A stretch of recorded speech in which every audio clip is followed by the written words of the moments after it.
Nikena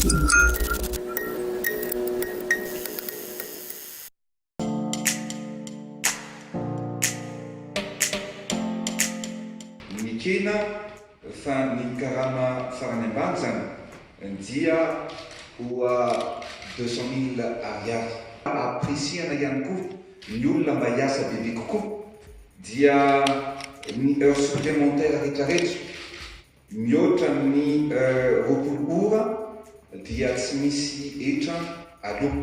Manaraka zany dia nanaiky andro fa tsy misy hetra aloha hatramin'ny 350 000 ariary miakatra zany vao misy hetra aloha na ny orinasa na ny mpiasa. Tapahana fa 173 heures par mois ny ora isany mba isy ny tombontsoa sy ny vokatra ho an'ny orinasa sy ho an'ny mpiasa ihany koa.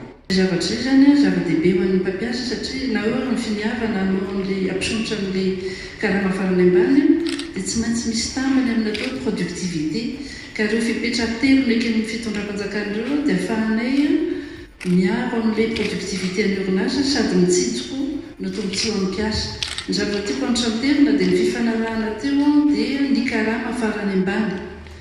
Noho izany zany dia rehefa mivoaka ny didy tsy volana momba an'izay dia voalazo mihitsy hoe ny karama ambonin'ireo dia any anatin'ny orinasa ny fampidinian'ny syndicat sy ny mpampiasa. Tsy misy tamin'ny tantarana Madagasikara hoe augmentation na 19% les karama.